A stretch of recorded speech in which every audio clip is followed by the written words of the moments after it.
Bakit tayo nakakaranas ng mga pagsubok?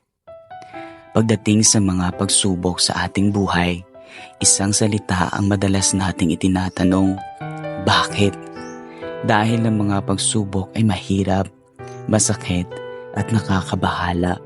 Karaniwan nating itinatanong, bakit ito nangyayari sa akin? At halos hindi natin nakukuha ang sagot na hinahanap natin.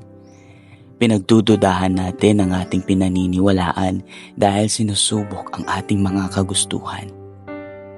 Tulad ng itinuro sa atin ni Jesus na magkakaroon tayo ng mga problema. Ang buhay bilang tagasunod ni Kristo ay hindi malaya sa hirap. Our world is fallen and broken with fallen and broken people who do fallen and broken things.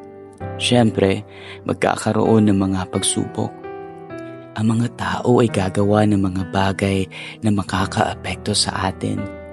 Gagawa tayo ng mga bagay na makakaapekto sa iba at sa ating sarili. Maaaring hindi natin sinasadya, ngunit ang ating mga aksyon ay nagdudulot pa rin ng sakit sa buhay ng ibang tao at baka pati sa sarili natin. Narito ang ilang mga dahilan kung bakit tayo dumaraan sa mga pagsubok. Paglago ng espiritual. Hindi alintana kung paano pumapasok ang mga pagsubok sa ating buhay. Maaari itong gamitin bilang kasangkapan upang palakasin at paunlarin ang ating pagkatao at pananampalataya. Kapag dumaraan tayo sa mga bagay na sumusubok sa ating pasensya at tibay, maaari tayong makipagtulungan sa pagsubok at hayaan itong palakasin tayo o patuloy na labanan ito. Napakahirap hayaan ang mga mahihirap na panahon na pagyamanin tayo. Ngunit kapag nagawa natin ito, ang resulta ay isang mas mabuti at makadiyos na bersyon ng ating sarili. Mga bunga ng ating desisyon. May isang masakit na katotohanan pagdating sa mga desisyon at iyon ang mga resulta nito. Madalas, ang ating mga pagsubok at hirap ay direktang resulta ng kung paano namumuhay ang iba at tayo mismo. Maaari tayong magdusa dahil sa mga aksyon ng iba o ng ating sarili.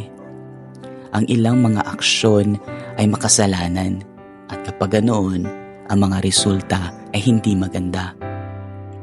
Pagsalakay ng espiritual. Pagdating kay Satanas, ang ating kaaway sa espiritu, madalas natin siyang binibigyan ng sobra o kulang na kredito. Hindi lahat ng masamang nangyayari sa atin ay dahil sa kanya, ngunit tandaan na siya ay may papel sa mga mahirap na sitwasyon na ating kinakaharap.